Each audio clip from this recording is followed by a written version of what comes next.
अस्सलाम वालेकुम student, my name is Mohammad Umar Zahid और आज हम पढ़ेंगे derivation of long run average cost curve. Last lecture में आपने short run average cost curve पढ़ा था। आज हम long run average cost curve को डिस्कस करेंगे कि किस तरह से ड्राइव होता है। सबसे पहले डेफिनेशन देख लेते हैं long run average cost curve की। The long run average cost curve shows the minimum average cost at each output level when all inputs are variable. That is, when the firm can any plant size it wants. There is a relationship between long run average cost curve and the set of short run average cost curve. यानी long run average cost देखें, इससे पहले भी हम discuss कर चुके हैं कि there are the four factor: production, land, labour, capital, organisation. In the short run हम या तो लेबर में वेरी कर रहे होते हैं या हम कैपिटल में वेरी कर रहे होते हैं। दोनों में से किसी एक चीज़ में वेरी कर रहे होते हैं, बाकी रिमेन कांस्टेंट रखा हुआ है। इन द लॉन्ग रन सब कुछ वेरी हो जाता है। In the long run everything is variable.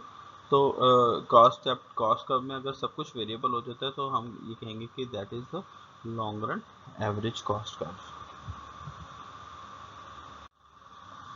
अच्छा, जैसे देखें, अब long run average cost curve में होता क्या है कि इफ़ देयर इज़ अगर मैं मुख्तलिफ किस्म की short run average cost curve लूँ, जैसे लाइक अगर मैंने ये एक short run average cost curve ली है SARC1, ये मेरे पास है SARC2 short term average cost curve 2, ये है short term average cost curve 3।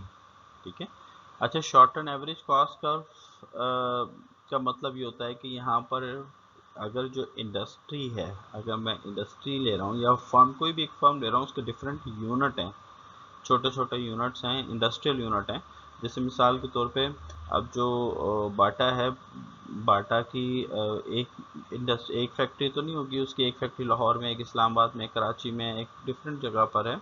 तो अब ये क्या है कि ये हमने अज्यूम कर लिया कि ये फैक्ट्री जो है उसकी लाहौर में है, ये फैक्ट्री उसकी कराची में है, और ये फैक्ट्री उसकी फॉर एग्जांपल हम लेते हैं कि इस्लामाबाद में है या कहीं किसी और सिटी में है। अच्छा, नाउ द ऑनर तो एक ही है, फर्म तो एक ही है। ठीक है, तो अब इसका long run average cost curve किस तरह से ड्राइव करेंगे। इनिशियली हम अज्यूम करते हैं कि Q1 क्वांटिटी मार्केट में एग्जिस्ट करती है, Q1 क्वांटिटी एग्जिस्ट करती है। तो यहाँ पर फर्म के पास ऑप्शन है कि वो अगर फर्म SARC1 यानी फर्स्ट फर्म को यूज़ करेगा तो उसको जो एवरेज कॉस्ट कर्व है वो ए पॉइंट पर $10 कॉस्ट आएगी। लेकिन अगर वो इसी क्वांटिटी को सेकंड फर्म से प्रोड्यूस करता है, जो सेकंड उसका यूनिट है उससे प्रोड्यूस करता है, जो निस्बतन इससे बड़ा है, तो उसकी एवरेज कॉस्ट जो है वो $12 है। ठीक है। अब फर्म के लिए क्या बेनिफिशियल है कि वो भाई SARC1 को यूज़ करे और उसी को कंटिन्यू करे, जबकि SARC2 जो है वो निस्बतन महंगा कॉस्ट एवरेज कॉस्ट कर्व है, महंगी चीज़ प्रोड्यूस कर रहा है, तो लिहाजा हम सेकेंड इंडस्ट्रियल यूनिट को कंटिन्यू नहीं करेंगे। अच्छा, अब ये हम देख रहे हैं कि short term average cost curve यहाँ तक चल रहा है, यहाँ पर हमने इसको यूज़ किया, फिर at the point of C जहाँ पर दोनों इंटरसेक्ट कर रहे हैं, इस पॉइंट पर क्या हो रहा है कि दोनों की average cost curve short SAC1 और SAC2 दोनों एक दूसरे के बराबर हो गए। अच्छा, फिर अगर फिर मज़ीद कंटिन्यू करेंगे SRAC1 और ये SRAC2, यानी Q2 प्रोडक्शन इंक्रीज़ करना चाहें या डिमांड इंक्रीज़ हो जाती है, Q2 तक चली जाती है, तो उतनी प्रोडक्शन करने के लिए हम देख रहे हैं कि short term average cost curve जो है वो D हो गई है और short term average cost curve for second industrial unit जो है वो E हो गई है। अच्छा, अब ऐसा क्यों होता है?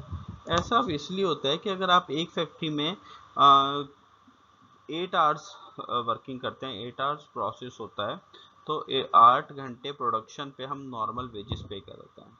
लेकिन अगर हम कुछ डिमांड इंक्रीज हो जाए तो उसके लिए फिर हम ओवर टाइम लगाना शुरू कर देते हैं। तो overtime first 2 hours overtime rate कम होता है, जबकि सेकंड 2 आवर्स रेट ज़्यादा हो जाता है। अगर वही आवर्स को बढ़ाते चले जाएंगे, यानी 3 आवर्स 4 आवर्स 6 आवर या 8 आवर्स कर दें, तो वो यानी उसका रेट जो है वो निस्बतन डबल हो जाता है, यानी इनिशियल आवर्स की निस्बत।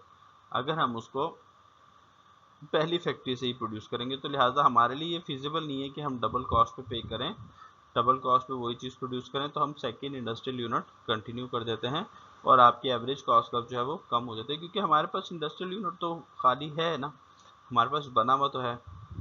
इसी तरह से ये वाला जो इंडस्ट्रियल यूनिट है ये इस पॉइंट तक आपके पास चलेगा, एंड देन फिर उसके बाद हम थर्ड इंडस्ट्रियल यूनिट स्टार्ट कर देंगे। इन तमाम इंडस्ट्रियल यूनिट्स को कवर करती हुई एक कर्व जा रही होगी जिसको हम long run average cost curve कहेंगे। अगर मिसाल के तौर पर मेरे पास 3 इंडस्ट्रियल यूनिट है, तो 3 इंडस्ट्रियल यूनिट को कवर करती हुई एक कर्व जा रही होगी जिसे long run average cost curve कहते हैं।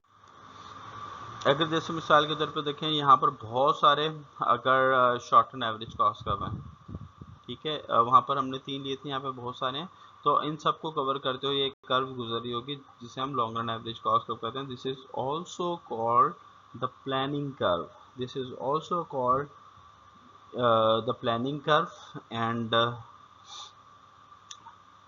this is use the economies of scale further हम मैं नेक्स्ट वीडियो में आपको इकोनॉमीज ऑफ स्केल भी एक्सप्लेन करूँगा, लेकिन अभी हम बता रहे हैं कि यहाँ पर जो है इकोनॉमीज ऑफ स्केल तीनों तरह की यूज़ हो रही है। कि यहाँ पर पहले इकोनॉमीज ऑफ स्केल की वजह से लॉन्ग रन एवरेज कॉस्ट कम हो रही है, फिर यहाँ पर मिनिमम पे आई, यहाँ पर अगेन इंक्रीज हो रही है।